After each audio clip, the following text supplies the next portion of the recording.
A ver, vamos a meternos de lleno en esto. Tenemos sobre la mesa una compilación densa de guías de estudio, apuntes y preguntas clave, todo girando en torno al universo de Java. Sí, Y el objetivo es muy concreto, prepararse para una entrevista técnica de esas que te cambian la carrera. de las importantes. Exacto. Nuestra misión hoy es desmenuzar este material, sacar las joyas y, sobre todo, encontrar las conexiones que distinguen una respuesta correcta de una que de verdad demuestra maestría. Me gusta ese enfoque. Y es que, fíjate, aunque parezca un montón de temas sueltos, todo se sostiene sobre 4 pilares. ¿Cuáles serían? Pues mira, primero, el lenguaje en sí, Java. Segundo, los frameworks que le dan estructura, como Spring e Hibernate. El andamiaje, digamos. Justo. Tercero, la arquitectura moderna, que hoy es sinónimo de microservicios. Y por último, cómo hablamos con los datos, o sea, SQL. Entiendo. Y un entrevistador no busca un diccionario andante. Quiere ver si entiendes el porqué de las cosas, cómo se conecta todo. Claro, quieren ver el mapa completo, no solo las ciudades. Bueno, empecemos por los cimientos entonces. Dale. Hay una pregunta que aparece hasta en la sopa en todo el material, que es JDK, JRE y JVM. Sí. El clásico de los clásicos. Es obvio que es el primer filtro. Si te tropiezas aquí, la entrevista se acaba pronto. Se acaba muy pronto. Y es fundamental porque revela si entiendes el alma de Java. El alma. A ver, desarróllalo. Claro, el JVK, el kit de desarrollo, es tu caja de herramientas de carpintero. Tiene todo para construir. Ajá, el martillo, la sierra. Exacto. El JRE, el entorno de ejecución, es lo que necesita el cliente para colgar el cuadro. Solo el martillo, no toda la caja. Entiendo. Pero la magia, la verdadera genialidad, está en la JVM, la máquina virtual de Java. El traductor universal. Justo, es un intérprete que se instala en cualquier sistema operativo. Tú escribes tu código una sola vez. Y lo compilas a ese lenguaje intermedio, el bytecode. Exacto. Y la JVM de Windows, la de Mac, la de Linux, todas saben cómo leer y ejecutar ese mismo bytecode. Ese es el secreto del famoso escribe una vez, ejecuta en cualquier lugar. Entiendo la teoría, pero llevándolo a la práctica, ¿no existen a veces pequeños problemas de comportamiento entre las JVMs de distintos sistemas? ¿O es realmente un mundo perfecto? Esa es una excelente pregunta de seguimiento. No es un mundo perfecto. Ah, bien. En el 99% de los casos funciona sin problemas, pero un desarrollador con experiencia sabe que pueden existir matices, ¿En qué cosas, por ejemplo? sobre todo en temas de bajo nivel, como la planificación de hilos o la gestión de archivos del sistema. Ya veo. Sin embargo, para la lógica de negocio de la aplicación, la promesa se cumple. Mencionar que conoces esas sutilezas te hace ver como alguien que ha estado en las trincheras. No solo en el libro de texto. Justo. Perfecto. Y una vez que tenemos el entorno, viene el paradigma. La programación orientada a objetos. Los apuntes hablan de los 4 pilares: abstracción, encapsulamiento, herencia y polimorfismo. El credo del desarrollador Java. Suenan imponentes, casi un dogma, y a veces de tan abstractos se vuelven difíciles de asir. Totalmente. Y por eso los ejemplos son clave. El encapsulamiento, como bien dicen las guías, es proteger los datos de un objeto, ponerle private a sus atributos. Y solo permitir el acceso a través de métodos public, los getters y setters. Exacto. Pero para mí, la verdadera superpotencia es el polimorfismo. A ver. Imagina que tienes una lista de animales. Un perro, un gato, un pájaro. Y le dices a cada uno, haz tu sonido. Ok. No necesitas un if que diga, si es perro, ladra, si es gato, maulla. Simplemente llamas al mismo método, hacer sonido, en cada objeto. Y la JVM se encarga de averiguar qué hacer en cada caso. Se encarga en tiempo de ejecución. Sabe que el perro ladra y el gato maulla. Ese es el polimorfismo en acción, un mismo mensaje que provoca diferentes comportamientos. Esa analogía lo deja clarísimo. Ahora, hay algo que siempre genera debate. String versus String Builder. Ambos manejan texto, pero las guías insisten en que la elección tiene un impacto enorme. Sí, un impacto enorme en el rendimiento. ¿Por qué algo tan simple puede ser tan crítico? Claro, string es inmutable. Esto significa que cada vez que modificas un string, por ejemplo, concatenando algo, En realidad, Java está creando un objeto string completamente nuevo en memoria. Exacto, y desecha el anterior. Si haces esto miles de veces en un bucle, generas una cantidad enorme de basura para el garbage collector. O sea, es como si cada vez que quieres añadir una palabra a una carta, en lugar de escribirla, reescribes la carta entera en una hoja nueva. Esa es la analogía perfecta. String Builder, en cambio, es mutable. Es la misma hoja de papel donde simplemente añades la palabra al final. Justo, modificas el objeto existente sin crear uno nuevo. Pero ojo, aquí hay una visión más profunda. ¿Cuál? La inmutabilidad de string no es un error, es una característica de diseño. Garantiza la seguridad en entornos multihilo. Ah, entiendo el trade-off. Exacto. Eliges String Builder porque tomas una decisión consciente de sacrificar esa seguridad por rendimiento en un contexto muy específico. Demostrar que entiendes ese intercambio es clave. Entendido.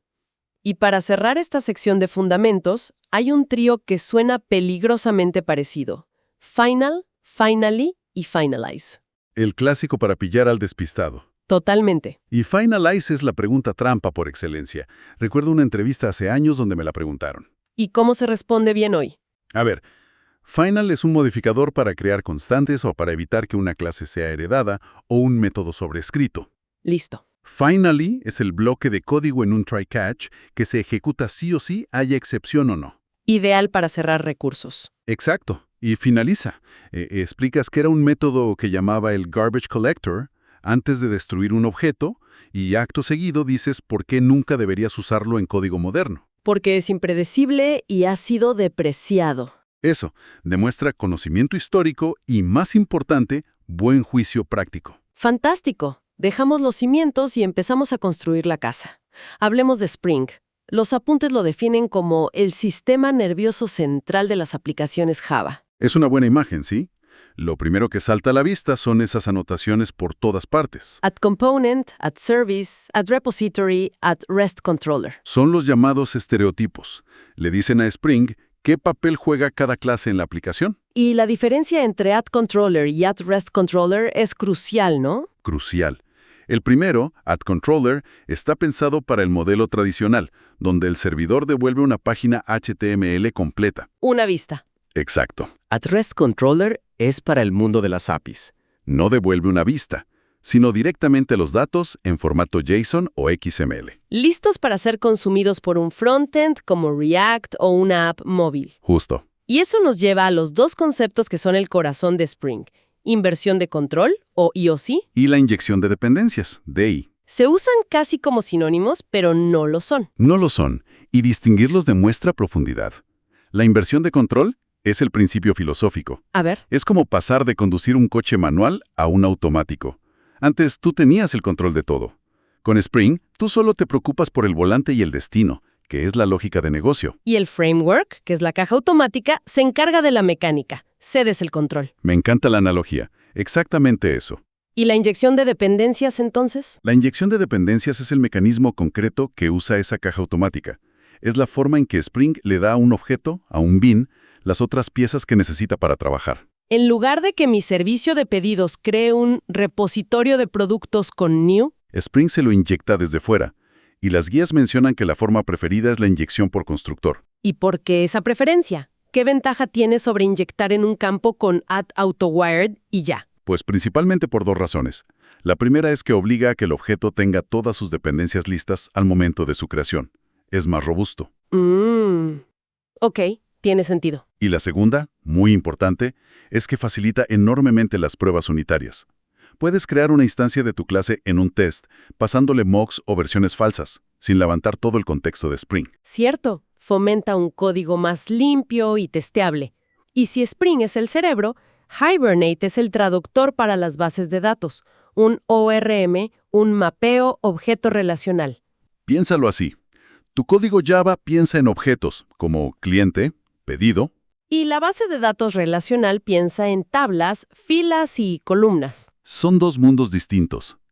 Hibernate es el puente que traduce automáticamente tus objetos Java a sentencias SQL. Y te permite trabajar con add_one_to_many, add_many_to_one y olvidarte en gran medida del SQL del día a día. Exacto. Así Hibernate nos abstrae la base de datos para una sola aplicación.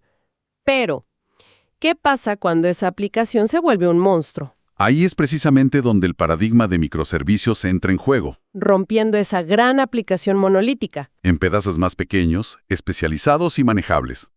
Cada microservicio se encarga de una sola cosa: gestionar usuarios, procesar pagos. Y tiene su propio ciclo de vida y a menudo su propia base de datos. Correcto. Y casi siempre, como dice el material, se despliegan en contenedores como Docker. La razón que dan es que proporcionan un entorno aislado y portable.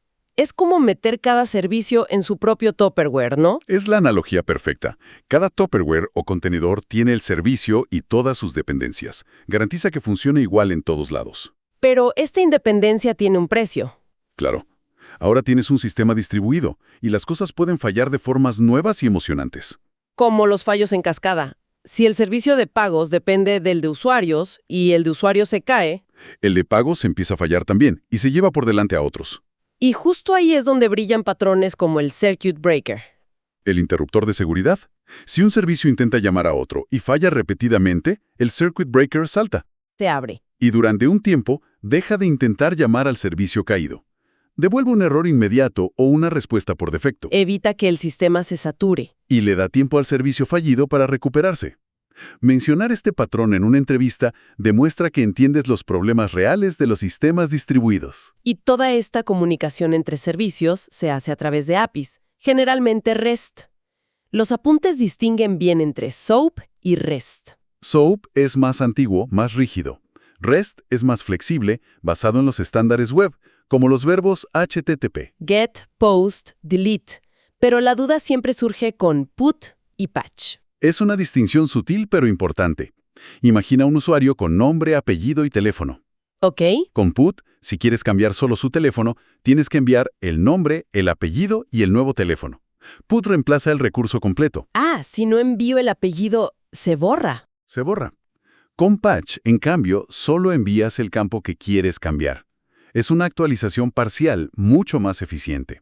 Y para que este diálogo de APIs funcione, se necesitan los códigos de estado HTTP, Los 200 para todo bien. los 400 para la culpa es tuya, cliente, como un 404 no encontrado. Y los 500 para la culpa es mía, servidor. Exacto. Son el lenguaje universal de la web. Inevitablemente, todo esto termina en una base de datos. Entremos al mundo de SQL. Hay una pregunta de entrevista que es un clásico de clásicos: la diferencia entre delete, truncate y drop. Es un clásico porque con una sola pregunta mides la comprensión en varios niveles. Delete es quirúrgico, borra filas una a una. Y puedes usar where para ser específico. Y se puede deshacer, hacer rollback. Truncate es una bomba de neutrones para los datos. Borra todas las filas de la tabla de golpe. Es rapidísimo. Pero irreversible normalmente. Correcto. Y drop es la bomba atómica. Borra la tabla entera. Datos, estructura, todo. Desaparece del mapa. Entiendo las diferencias. Pero si un entrevistador me pregunta, describe una situación en la que usarías truncate en un entorno de producción, ¿cuál sería una respuesta inteligente? Una gran respuesta sería, usaría truncate para vaciar una tabla temporal, o de logs muy grande, de forma rápida, como parte de un proceso ETL nocturno. Entiendo. Y añades, sé que es irreversible, pero en este contexto los datos son transitorios y el rendimiento es la prioridad. No lo usaría en una tabla de negocio crítica. Esa respuesta muestra que entiendes la herramienta, su contexto y sus riesgos. Exactamente. Y para conectar datos entre tablas tenemos los joins, pero para que esas consultas no tarden una eternidad, los apuntes mencionan dos conceptos: los índices y la diferencia entre where y having. Dos pilares de la optimización. Un índice es como el índice de un libro. Te permite ir directamente a la página que buscas. Acelera las búsquedas, los select, a costa de ralentizar un poco la escritura. Y la diferencia entre where y having delata la experiencia. A ver, Where filtra filas antes de cualquier agrupación. sobre los datos en crudo. Y having filtra grupos después de que se haya aplicado una función como count o sum. Es para los resultados de tus cálculos. Excelente. Para ir cerrando, unamos todo con las herramientas y los procesos. Si me imagino un día de trabajo real. Ajá. Empiezo mi día clonando una rama específica con git clone-b, mi nueva feature, para la tarea que me asignaron en el sprint de Scrum. Correcto. Luego, mientras escribo mi código, Maven gestiona en segundo plano todas las librerías que necesito. Sí. Ya antes de enviar mi trabajo, paso el código por SonarQube, que actúa como un colega súper exigente que revisa mi código. Buscando errores o vulnerabilidades. Y solo cuando SonarQube me da el visto bueno, hago mi commit y mi push a Git. Así es como encajan estas piezas. Has descrito el flujo de trabajo de un desarrollador profesional moderno a la perfección. No son herramientas aisladas. Son partes de un engranaje. Exacto. Un engranaje diseñado para producir software de alta calidad de forma colaborativa y consistente. Scrum pone el marco humano, Git gestiona el código, Maven las dependencias y SonarQube es el guardián de la calidad. ¡Uf, qué repaso! Hemos ido desde los bits y bytes de la JVM, pasando por la filosofía de la POW, la potencia de Spring, la complejidad de los microservicios, la precisión de SQL.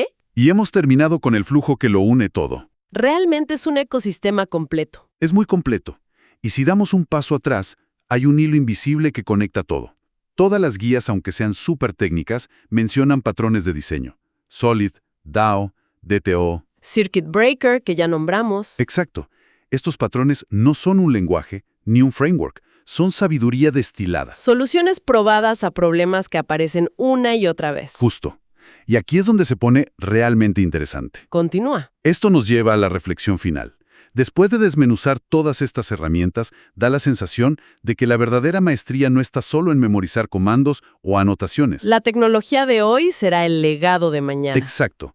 Pero los problemas fundamentales, cómo gestionar la complejidad, cómo hacer el código mantenible, cómo construir sistemas resilientes, esos persisten. Y los patrones son nuestro lenguaje para resolverlos. Ahí lo tienes.